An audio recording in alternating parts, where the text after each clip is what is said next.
আনুষ্ঠানিক নির্বাচনী প্রচারণা শুরুর প্রথম সপ্তাহেই জমে উঠেছে ভোটের মাঠ। নানা প্রতিশ্রুতি নিয়ে ভোটারদের কাছে সমর্থন চাচ্ছেন বিএনপির হেভিওয়েট প্রার্থীরা। ঠাকুরগাঁওয়ে বেগুনবাড়ি ইউনিয়নে কয়েকটি জনসভায় যোগ দিয়ে নির্বাচনী গণসংযোগ করেছেন বিএনপি মহাসচিব মির্জা ফখরুল ইসলাম আলমগীর। এ সময় তিনি বলেন, যে দলটা দেশের স্বাধীনতায় বিশ্বাস করেনি তারা এখন বড় বড় কথা বলছে।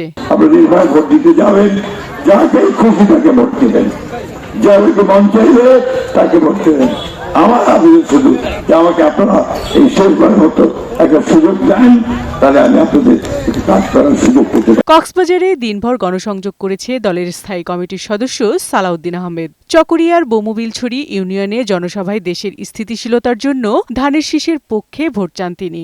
আগামী দিনের যে নির্বাচন, এই নির্বাচন হচ্ছে বাংলাদেশের বাক বদলে দেওয়ার নির্বাচন, আমাদের আপনাদের সবার ভাগ্য পরিবর্তনের নির্বাচন।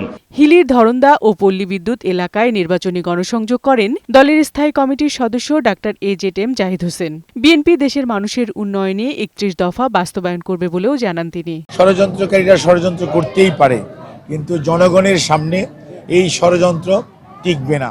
নেত্রকোনা ১ আসনে বিএনপি প্রার্থী কায়সার কামাল কলমাকান্দা সহ বিভিন্ন উপজেলায় ধারাবাহিকভাবে নির্বাচনী প্রচারণায় অংশ নেন।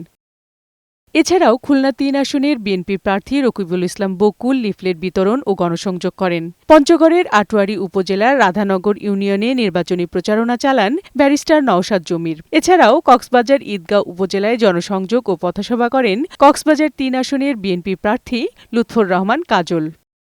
নাটোরে নির্বাচনী মাঠ চষে বেড়াচ্ছেন বিএনপি মনোনীত প্রার্থী রুহুল কুদ্দুস তালুকদার দুলু। জয়ী হলে প্রতিশ্রুতি বাস্তবায়নে বদ্ধপরিকর তিনি। ধানের শীষ উন্নয়নের প্রতীক, শান্তির প্রতীক। তারেক রহমানের নেতৃত্বে আগামী দিনে ধানের শীষের প্রতীককে বিপুল ভোটে তারা জয়লাভ করাবে। গাজীপুর ৩ আসনে বিএনপি প্রার্থী অধ্যাপক এস রফিকুল ইসলামের সমর্থনে শ্রীপুর পৌর এলাকায় দিনব্যাপী প্রচারণা চালানো হয়। বিউটি সমাদ্দার, বৈশাখী সংবাদ।